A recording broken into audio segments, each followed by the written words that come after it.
Hello, my friend. Welcome back to Everyday English with Johnny. I'm so glad you're here. Today, we're going to talk about something that I believe is one of the most important skills you can have, not just in English, but in life. It's the skill of making friends. Whether you've just moved to a new city, are meeting people from different cultures, or simply want to feel more confident connecting with others in English, this chapter is for you. You see, when we talk about English, we often focus on grammar, vocabulary, and pronunciation. But the truth is, language is only part of the story.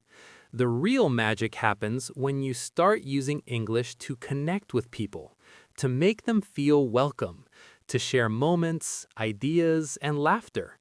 Because making friends is what turns English from something you study into something you live.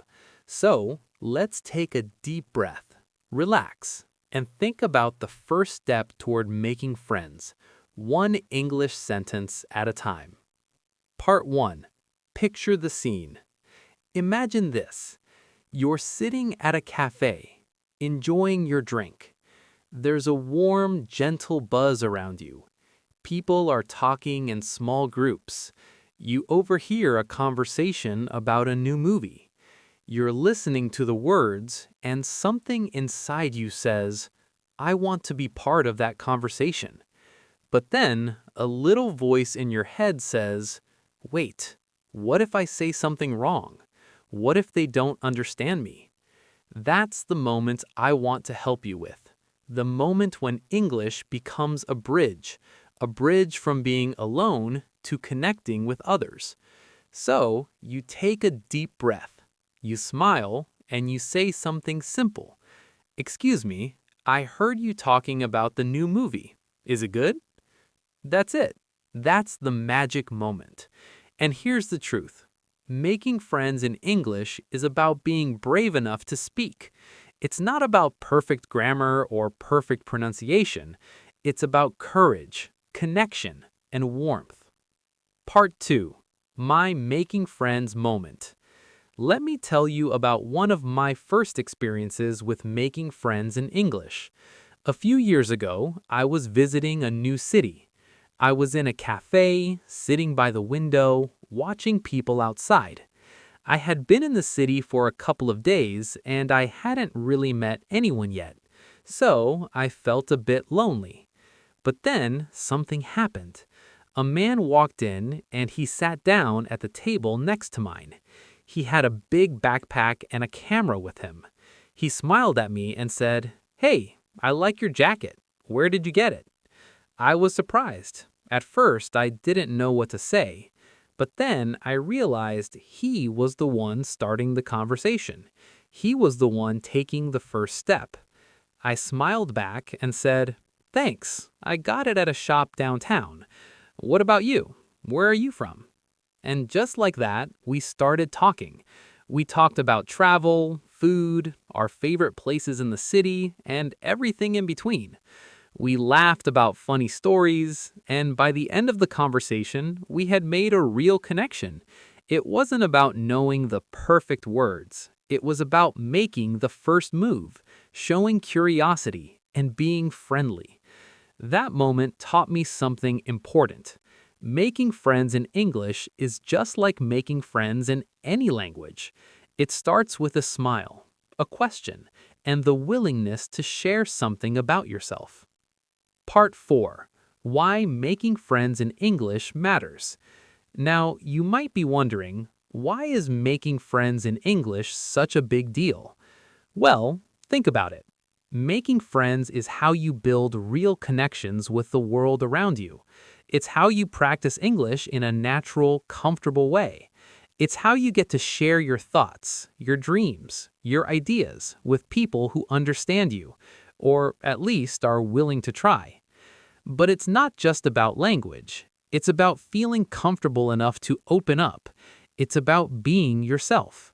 So, today, we'll learn how to start those conversations, how to keep them going, and how to build friendships that last. In English. Part 5. The 3 Steps to Making Friends in English. Step 1.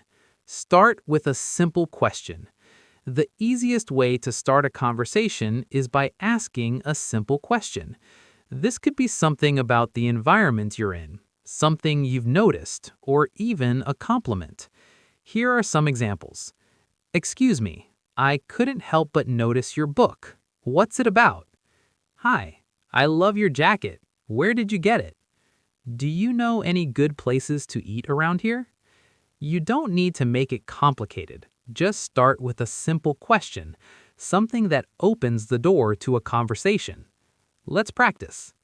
Excuse me, I couldn't help but notice your book. What's it about? Excuse me, I couldn't help but notice your book. What's it about? Hi, I love your jacket. Where did you get it? Hi, I love your jacket. Where did you get it? Do you know any good places to eat around here? Do you know any good places to eat around here? Step 2. Keep it light and friendly. Once you've opened the conversation, you don't need to get too deep right away. The goal is to keep the mood light and positive. Talk about simple things: the weather, the food, the music playing, the book they're reading. For example, I come here a lot. The coffee's always great. The weather's been so nice lately, don't you think? The music here is really relaxing. These are simple, light-hearted comments. You're not trying to impress anyone. You're just sharing a moment. Let's practice. I come here a lot. The coffee's always great. I come here a lot. The coffee's always great. The weather's been so nice lately, don't you think? The weather's been so nice lately, don't you think? The music here is really relaxing.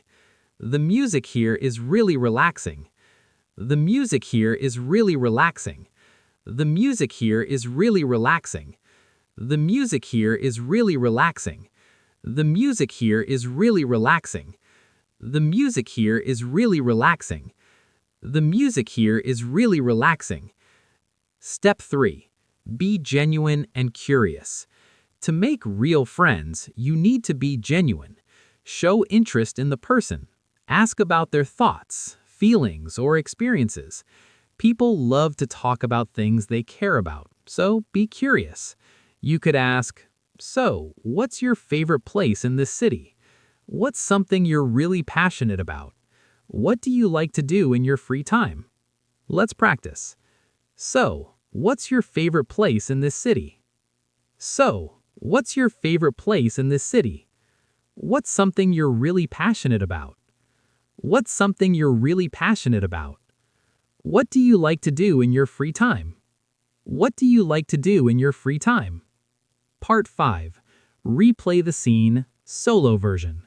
Now, let's play this scene in your mind, but this time it's you making the connection. You're sitting at a cafe.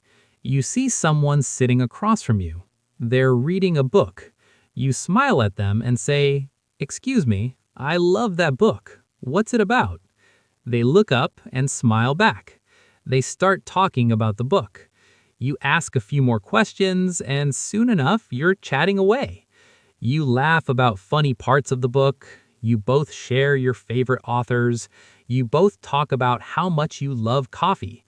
By the time the conversation ends, you've made a real connection. You didn't talk about anything serious, but you spoke with warmth. You shared a moment, and you made a new friend. That's you, opening the door to connection. Part 6. Common mistakes and how to fix them. Let's fix a few mistakes I often hear from learners when trying to make friends. Mistake 1. Being too shy to start a conversation. You wait for the perfect moment. Fix. Just start with a simple question. Start now. Mistake 2. Speaking too quickly.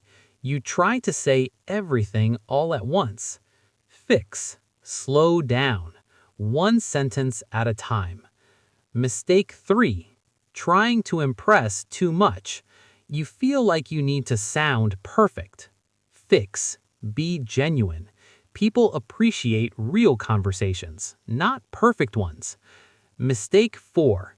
Not asking enough questions. You don't give the other person a chance to speak. Fix. Balance the conversation. Ask questions, listen, and respond.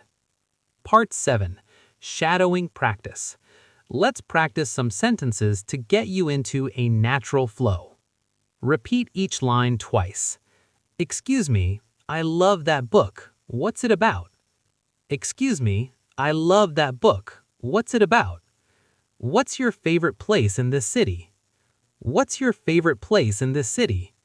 What do you like to do in your free time? What do you like to do in your free time? Part 8. The Friendship Challenge. Here's your challenge for today. Next time you're at a cafe, bookstore, or even walking down the street, say one sentence to start a conversation. Maybe, "Excuse me, I love your shoes. Where did you get them?" Or, "Is this seat taken?" It doesn't have to be perfect. It just has to be brave. Part 9. Reflection and Mindset. Here's what I want you to remember. Making friends isn't about speaking perfectly. It's about being genuine. It's about showing curiosity. And most of all, it's about being brave enough to say hello. Fluency doesn't come from perfect grammar. It comes from connection. And every time you speak, even if it's just one sentence, you're making a new connection. You're practicing English. You're becoming the person you want to be. Thank you for joining me today, my friend. I'm proud of your courage. In our next episode, we'll explore how to order food at a restaurant, the English you need to feel confident and comfortable in one of life's most common situations. Until then, keep practicing, keep learning, and remember, every new friend begins with one brave sentence.